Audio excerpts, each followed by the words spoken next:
There is a mountain within each of us. At its peak lies clarity, strength, and freedom, what we call self-mastery. But along the climb, there are obstacles that do not come from the outside world. They are born within, and they block the path more than any stone or storm. Why? These are the 5 hindrances. The first is doubt, the shadow over the path. When you question your ability, the way forward becomes unclear. Even the straight road appears twisted. Every step is taken with hesitation, and hesitation is the enemy of progress. To overcome doubt, one must trust the process, even without seeing the entire road ahead. The seed of mastery grows in the soil of inner confidence. The second is attachment, the grip that holds you back. You may carry treasures, titles, relationships, and comforts, but if they tie you to one place, they become chains. Letting go does not mean losing. It means freeing your hand so you can climb higher. When you release what no longer serves your journey, you move without weight. The third is laziness, the silent thief of time. Thief of time. It is not loud or violent. It is patient. It waits for you to say, "Oh, tomorrow I will begin," knowing that tomorrow rarely comes. Self-mastery does not bow to moods or convenience. It is built through steady daily effort, whether the mind feels ready or not. Discipline is the sword that cuts through the softness of delay. The fourth is craving, the endless hunger. The mind that chases every desire is like a hunter who never stays long enough to catch anything. One day it runs after comfort, the next after recognition, the next after pleasure. Yes. But mastery requires focus. It means choosing one path and walking it until the end, even when other roads seem tempting. Not everything that calls your name deserves your attention. The fifth is restlessness, the unsettled ocean. When the waters of the mind are in constant motion, nothing can be seen clearly. Restlessness drives you to move without purpose, to act without presence. But when the mind becomes still, it becomes a mirror, reflecting truth without distortion. From stillness, wisdom emerges, and from wisdom, self-mastery grows. These 5, doubt, attachment, laziness, craving, and restlessness, are not enemies to be hated. They are teachers showing where the inner work must be done. To master the self is not to destroy these hindrances, but to understand them so deeply that they no longer control you. The mountain is waiting. The path is clear for those who clear it within. Doubt is like a mist that rises without warning. You can be walking with certainty, feeling the ground firm beneath your feet, when suddenly the mist rolls in. The trees you once saw clearly become vague silhouettes. The path that only moments ago seemed obvious now twists into uncertainty. This is how doubt works in the mind. It blurs the lines between what you know and what you fear you do not know. It is not always loud. Doubt does not need to shout to stop your steps. It can whisper softly, quietly enough that you barely notice its voice at first. Are you sure you can do this? Or what if you fail? Or what if you are not ready? These whispers are not questions seeking answers. They are seeds that, if left unattended, grow into roots that tangle your movement. When doubt enters, every action feels heavier. Decisions that once seemed natural require endless rethinking. The mind begins to look not at the path ahead, but at every possible danger hidden along it. And the more attention you give to those imagined dangers, the more real they seem. A person can stand still for years, not because the road is blocked, but because doubt has convinced them it is. In the journey toward self-mastery, doubt is one of the most dangerous hindrances because it attacks from within. You can prepare for external obstacles, storms, steep climbs, or difficult terrain. But when the obstacle is your own uncertainty, there is no external enemy to face. The battle is entirely internal, and that makes it more subtle, more persistent. Doubt often wears the mask of logic. It disguises itself as careful planning or healthy caution. It says, "I am only making sure you are safe. I am only protecting you from mistakes." But the truth is, doubt rarely protects. It paralyzes. It keeps you in the comfort of not acting where no mistakes can be made, but also where no growth can occur. There is a difference between questioning wisely and doubting endlessly. A wise question examines reality and then moves forward with action. Endless doubt examines reality, then examines it again and again until reality itself becomes distorted. The climber who keeps checking the rope but never starts the ascent will never reach the summit. Doubt also feeds on comparison. The moment you look to others and measure yourself against their speed, their strength, or their progress, doubt finds fertile soil. You begin to believe that because their steps seem larger, yours are too small. You forget that every path is unique, every pace personal. Doubt thrives when you abandon your own measure and adopt the world's measure instead. Overcoming doubt does not mean pretending it never appears. It means seeing it clearly for what it is, a shadow, not a wall. Shadows can seem large and frightening, but they have no weight. They disappear when light is brought in. The light in this case is trust, not blind trust in everything, but a grounded trust in your own ability to learn, to adapt, to face what comes. The mountain path does not reveal its entire length from the base. You may only see a few meters ahead at any time. Doubt tells you that because you cannot see the whole journey, you should not take the first step. But the truth is, no climber ever sees the peak from every point along the way. The only way to reach the top is to keep walking through the parts you cannot yet see. When you begin to act, despite not having every answer, you loosen doubt's grip. When you allow yourself to trust the step you are on, the mist begins to thin. Each step forward builds evidence that the road is still there, that you are still capable of walking it, that the fears in your mind were larger than the reality before you. Attachment is a gentle captor. It does not bind you with heavy chains made of iron, but with threads so soft you almost do not notice them. They wrap around your thoughts, your emotions, your identity, and with every passing day, they tighten. These threads may be woven from people you love, objects you treasure, routines that bring comfort, or ideas you have built your life upon. The danger lies not in having these things, but in gripping them so tightly that you lose the freedom to move. Imagine walking up a steep path with a heavy pack on your back. At first, you feel strong enough to carry it. The pack contains things you care about deeply, memories, possessions, relationships, ambitions. Each item seems important, so you keep it close. But as the path rises, the weight begins to press harder against your shoulders. You slow down, not because the mountain has changed, but because what you are carrying has grown heavier in your mind. Attachment convinces you that to let go is to lose. It says, if you drop this, you will have nothing. It says if you release this, you will be empty. And so you carry the weight even when your steps falter. The truth is, much of what you hold on to does not hold you back because it exists, but because of the way you cling to it. There is comfort in the familiar. The human mind finds safety in patterns it knows, even if those patterns no longer serve the journey ahead. The place you stay in may be too small, but at least you know every corner of it. The path forward may lead to a greater horizon, but because it is unknown, you hesitate. This is the grip of attachment. It binds you to what is known not because it is best, but because it feels safe. Attachment can also hide within your identity. You begin to define yourself by certain roles: parent, worker, leader, student. These roles can be noble, but if you cling to them too tightly, they can prevent you from evolving. The person you were at one stage of life may not be the person you need to become.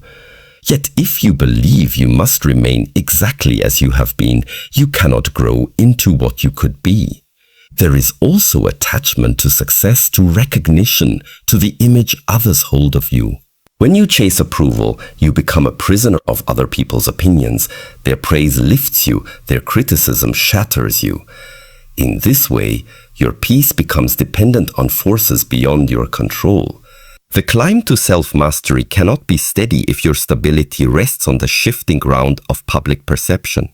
Letting go is not about neglect or rejection. It is about loosening the grip so that you can hold things lightly. When you hold something lightly, you can carry it without it weighing you down. You can appreciate it fully, yet release it when it is time. The tree that refuses to shed its leaves in winter will break under the weight of snow, but the tree that lets go will stand ready for spring. Sometimes the hardest attachments to release are the ones to pain and disappointment. A person can become so accustomed to their wounds that they begin to protect them, afraid of what life might feel like without them. But clinging to pain only ensures it remains a constant companion. It blocks the space where healing might take root. When you loosen attachment, you do not lose the things you care about. You gain the ability to move toward higher ground without being pulled back. The path becomes lighter. The steps become freer. And with each release, you discover that what truly matters is not lost when the grip is opened. It is simply carried in a different way. Laziness is not always obvious. It rarely announces itself with a loud voice or an aggressive presence. Instead, it moves quietly like a shadow that slowly grows longer as the day passes. It is the silent thief of time, taking not in great heists, but in small, unnoticed moments. 1 minute delayed here, one postponed decision there, and before you realize it, whole seasons have passed with nothing meaningful achieved. It does not always appear as doing nothing. Laziness can disguise itself as busyness. You can fill your hours with small, comfortable tasks, cleaning a desk, scrolling through messages, rearranging plans, all while avoiding the one thing that truly matters. It tells you, I am being productive, but deep down, you know it is avoiding the climb that requires effort. This is the cleverness of laziness. It convinces you that you are moving forward when you are simply moving in circles. Sometimes laziness is born from comfort. When life feels easy enough, the mind loses its urgency to push further. The body prefers warmth over the cold air of discipline. The mind prefers softness over the sharp edge of challenge. Like water, we follow the path of least resistance, forgetting that growth often lies where resistance is greatest. Other times, laziness comes from fear disguised as fatigue. You tell yourself you are too tired, too unprepared, or too overwhelmed to begin. But beneath those excuses lies the truth. You are afraid of the discomfort that comes with change. Laziness is often the body's way of protecting itself from the unknown. It would rather stay in a familiar place than venture into a field where failure is possible. The danger of laziness is that it grows with feeding. The more you give into it, the stronger it becomes. The first day you skip your discipline, it feels small, harmless. The second day, it feels easier to skip again. Soon the habit of not acting becomes stronger than the habit of acting. Laziness rarely destroys in one strike. It erodes, slowly wearing away at resolve until nothing remains but intention without action. To recognize laziness, you must learn to listen beyond its soft excuses.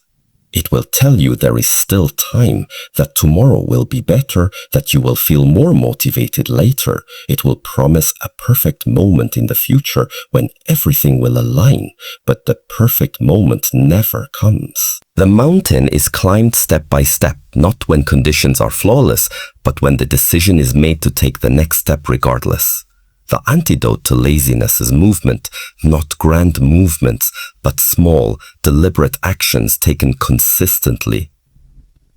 The mind can resist the idea of a great leap, but it can accept the idea of one small step. When you take that step, you break the stillness that laziness feeds on. Action fuels momentum, and momentum weakens laziness. Discipline is the shield against the slow theft of tough time. It is the ability to act not because you feel like it, but because it must be done. Feelings are like the weather.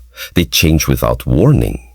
If you wait for the right feeling before acting, you may wait a lifetime. Discipline acts regardless of mood, and through that consistency, it shapes a life that laziness cannot reach. There is also a deeper truth. Laziness often signals a disconnection from purpose. When you know clearly why you are moving, energy rises naturally. But when your vision is blurred, even the smallest task feels heavy. Reconnecting with your purpose is like lighting a fire on a cold morning. It warms the body and gives you the strength to move again. The silent thief cannot take what is guarded by steady action. Each day you act, even in the smallest way, you reclaim a piece of time that might otherwise have been lost. And in time, those reclaimed moments become the foundation upon which mastery is built. Craving is different from need. A need is simple, it sustains life. Food to nourish the body, rest to restore strength, connection to nourish the spirit. Craving, however, is without end. It does not seek balance, it seeks more. It whispers, just one more, then I will be satisfied. But no matter how much is given, it always asks again. It is a fire that does not warm, it only burns, demanding more fuel. Craving is not limited to physical desires, it lives in the mind as much as in the body. It can be the craving for recognition, for praise, for control over others, for comfort, for possessions, for experiences. It can hide in ambitions that seem noble on the surface, but are rooted in the endless need to prove something to the world or to oneself. This endless hunger scatters energy. Hunger scatters energy. Imagine holding a cup beneath a waterfall. The water rushes in faster than you can drink, overflowing, spilling away. That is what craving does to focus. Instead of pouring your energy into one deep current, you chase after many streams at once. You run from one to another, never staying long enough to drink deeply from any of them. There is a subtle danger in craving. It convinces you that your happiness exists somewhere ahead of you, always just out of reach. It says, when I get this, then I will feel complete. When I achieve that, then I will be at peace. But the moment you grasp what you chase, the satisfaction fades, and the mind leaps to the next desire. The horizon keeps moving, and you keep running. This running creates restlessness. Even when the body is still, the mind jumps forward to the next thing, and the next. It cannot be here now, because it is already chasing what comes next. In this way, craving steals the ability to truly experience the present moment. The food on the plate is not savored, because the mind is already thinking of the next meal. The achievement in hand is not enjoyed, because the mind is already chasing the next victory. Some believe that satisfying craving will eventually quiet it, but in truth, feeding craving often strengthens it. The more you give it, the louder it becomes. Just as the ocean can receive countless rivers and still never overflow, craving can receive countless fulfillments and still remain unfilled. There is a difference between desire and craving. Desire can be focused, aligned with purpose, and serve as a source of motivation. Craving is desire without discipline. Desire that consumes rather than directs. It does not ask, will this bring me closer to my deeper self? It only asks, can I have it? The answer it wants is always yes, no matter the cost. The mind, under the influence of craving, loses sight of priorities. It spends time and energy on things that glitter but do not truly shine. It forgets that the most valuable treasures are often found not in acquiring more, but in seeing clearly what is already present. Craving also binds you to the external world for your sense of worth. It makes your peace dependent on whether you have what you want, and when you do not, it creates restlessness and dissatisfaction. A life guided by craving is like a ship blown by every changing wind, never holding its course for long enough to reach its destination. To free oneself from craving is not to reject all desires, but to master the ability to choose them wisely. It is to understand that fulfillment is not found in the endless pursuit of more, but in directing energy toward what truly matters. It is learning to stand still while the mind pulls, to breathe when it demands to run, to see clearly when it tries to blur your vision. Restlessness is the feeling of movement without direction. It is like being on a boat in rough waters, the constant rising and falling, the unpredictable swaying, the inability to find balance. The body may be still, but the mind is never quiet. It jumps from one thought to another, one worry to another, one plan to another, never settling long enough to truly see what is in front of it. In the presence of restlessness, the present moment becomes unbearable. There is always a need to check something, change something, reach for something. The stillness that could bring clarity feels uncomfortable, even threatening. It is as if silence itself is too loud, and so the mind tries to fill it with noise. Restlessness often arises from the belief that something is missing. The mind says, I will be at peace when I get there, when I fix this, when I achieve that. But the destination keeps shifting, and so the journey becomes endless movement without rest. Like a traveler who keeps walking because they fear stopping, the restless mind cannot stay in one place, even if that place holds the answers it is seeking.